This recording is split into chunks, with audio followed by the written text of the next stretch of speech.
नमस्कार दोस्तों, जय हिंद। आप सभी का पुनः अपनी क्लास में स्वागत करता हूं। नेचर आईएएस एकेडमी के यूट्यूब चैनल में आप सभी का स्वागत है। आइए देखते हैं कि वर्णों का वर्गीकरण कर रहे थे, उसमें से मैंने बताया था कुछ कि किसके आधार पर। मैंने बताया था कि घोषत्व के आधार पर आगे होना है। तो घोषत्व के आधार पर वर्ण कितने प्रकार के होते हैं? 2 प्रकार के। पहला हमने बताया है कि होगा है अघोष वर्ण, दूसरा होता है सघोष वर्ण। सघोष वर्ण, अघोष वर्ण क्या होते हैं? जिनके उच्चारण करने में स्वर तंत्रों में कंपन नहीं होता। जिनका उच्चारण करने में स्वर तंत्रों में कंपन नहीं होता वे वर्ण कहलाते हैं अघोष। लेकिन जिन वर्णों का उच्चारण करने में स्वर तंत्रों में कंपन होता है ऐसे वर्ण हमारे सघोष कहलाते हैं, या कई बार इनको हम घोष वर्ण के नाम से भी जानते हैं। केवल घोष वर्ण के नाम से भी हम जानते हैं। चलिए तो हम देखते हैं कौन कौन से वर्ण हमारे अघोष हैं और कौन कौन से वर्ण हमारे सघोष हैं, अर्थात किन किन वर्णों के उच्चारण में कंपन होता है और किन किन वर्णों के उच्चारण में कंपन नहीं होता है। तो देखो, हमने एक तरफ लिखा है कि कौन कौन से वर्ण हैं हमारे। देखो, जैसे कि हिंदी वर्णमाला में देखते हैं कि का वर्ग में का खा गा घा गा आते हैं, चा वर्ग आता है, टा वर्ग आता है, ता वर्ग आता है, पा वर्ग आता है, अंतस्थ व्यंजन और ऊष्म व्यंजन, यही हमारे मूल व्यंजन हैं जिनकी संख्या कितनी है? 33 है। क्लियर? तो हम देखते हैं कि कौन सा वर्ण आता है। यदि हम इसको देखें तो ये पहले स्थान पर है और ये दूसरे स्थान पर है, तो ये तीसरे स्थान पर है, ये चौथे स्थान पर है, ये 5वें स्थान पर है। ठीक है, तो इसका मतलब है कि का, चा, टा, ता, पा ये हमारे पहले स्थान पर है, खा, छ, ठ, थ, फा ये हमारे दूसरे स्थान पर, गा वाली सीरीज तीसरे स्थान पर, घा वाली सीरीज चौथे स्थान पर, अंगा वाली सीरीज 5वें स्थान पर। इन्हें पंचमा अक्षर भी कहते हैं। तो हमने क्या कहा है कि हमने कहा कि अघोष वर्ण है। तो अघोष वर्ण कौन कौन से होते हैं? तो ये हमारे वर्ग हैं, का वर्ग है, चा वर्ग है, टा वर्ग है, ता वर्ग है, पा वर्ग है। इसलिए हम कह सकते हैं कि प्रत्येक वर्ग, हम क्या लिखें इन सभी को? प्रत्येक वर्ग।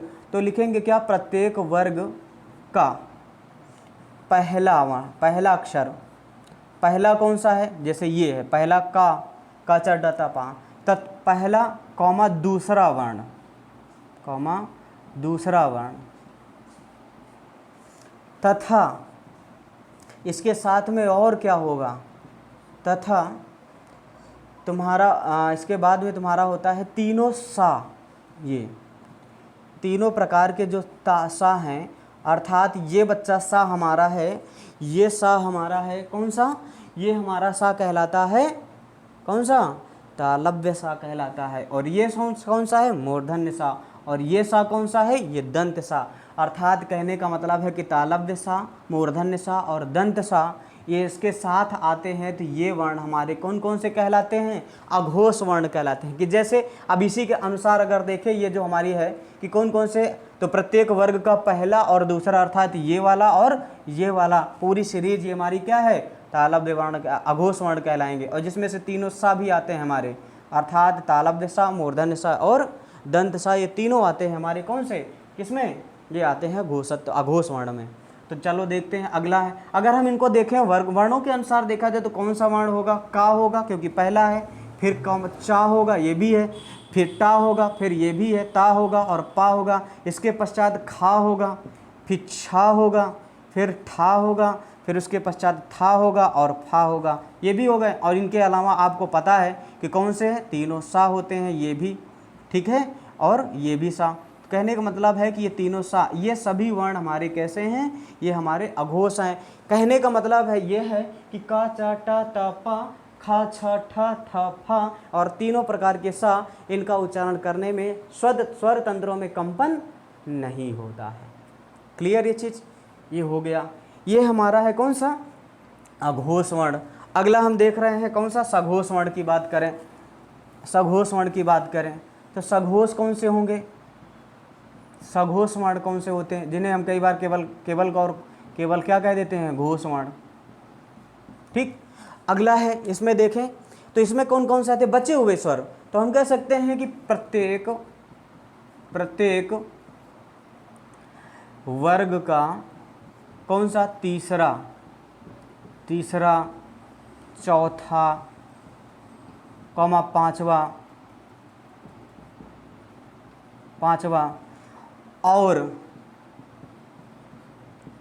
और हा अक्षर, हा, इसके अलावा अंतस्थ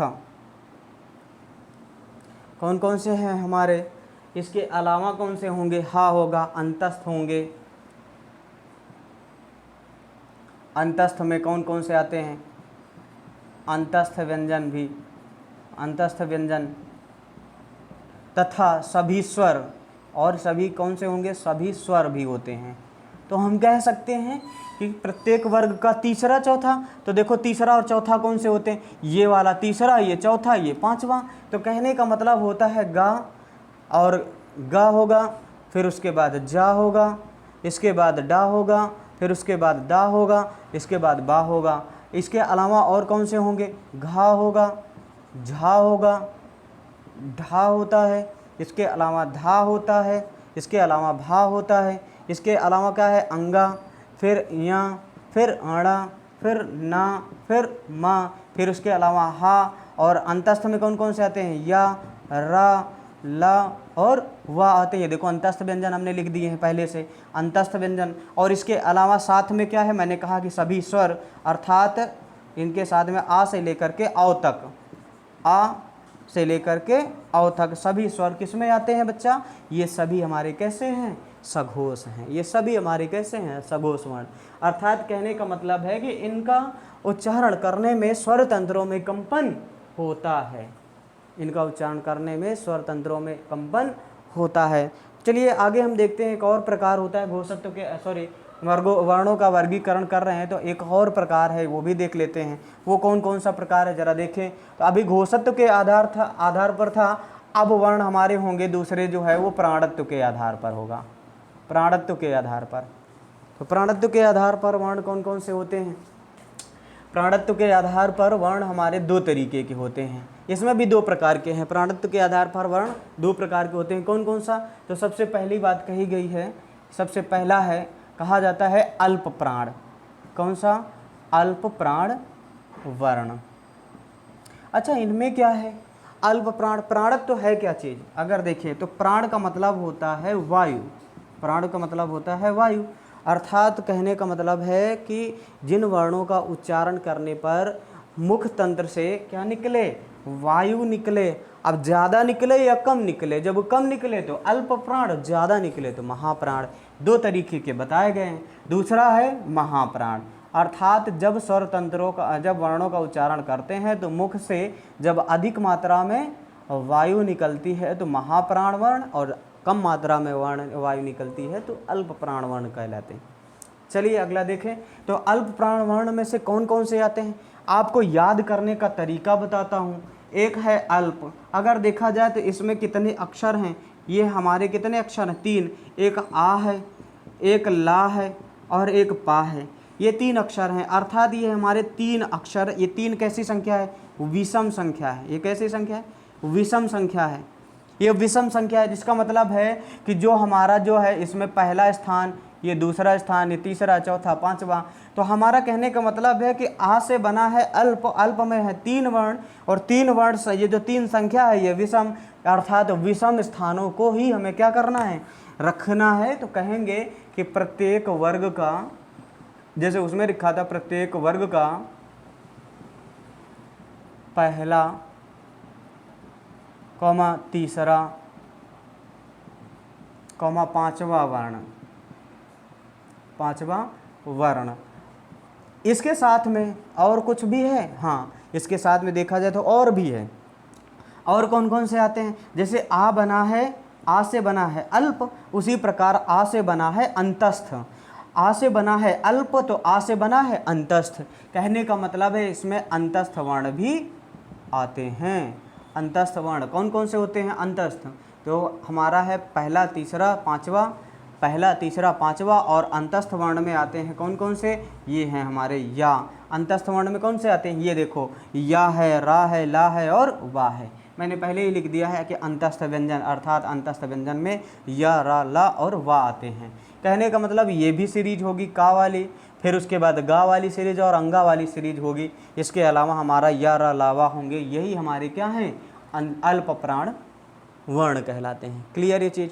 अगला देखते हैं, महाप्राण में क्या है, तो महाप्राण हमारा है दूसरा। दूसरा है महाप्राण, महाप्राण वर्ण, महाप्राण वर्ण। इसमें क्या है, इसमें देखते हैं कि स्वर तंत्रों में इनका उच्चारण करें तो स्वर तंत्र या स्वर हम कह सकते हैं कि मुख से अधिक वायु निकलती है। तो कौन कौन से वर्ण होंगे, देखो आपको याद होगा कि इनमें मैंने बताया था गर्म वायु निकलती है, उसमें व्यंजन जब पढ़ा रहे थे तो उसमें बताया था कि गर्म वायु निकलती है, ठीक है। तो ये स और हा होते हैं, ये हमारे क्या हैं, ऊष्म व्यंजन। अर्थात अब बचे हुए देखो प्रत्येक वर्ग में क्या क्या बचा था, जरा देखो प्रत्येक वर्ग में कौन सा होगा, दूसरा और चौथा वर्ण, चौथा। इसके साथ में और क्या होगा, तथा ऊष्म व्यंजन, ऊष्म व्यंजन, ऊष्म व्यंजन। और ऊष्म व्यंजन आपको पता है कि ये देखो ऊष्म व्यंजन स और हा, अर्थात ये तालव्य सा, मूर्धन्य सा और दंत सा। इसके अलावा काकल्य वर्ण हमारा हा भी आता है। ये हमारे कौन से हैं, ऊष्म व्यंजन। ये हमारे प्राणत्व के आधार पर वर्ण हैं। अगला देखते हैं जरा और क्या इसमें से बचा है। वर्णमाला में हम देख रहे हैं तो वर्णमाला हम समाप्ति की ओर चल रहे हैं। तो वर्णमाला में हम क्या देखेंगे,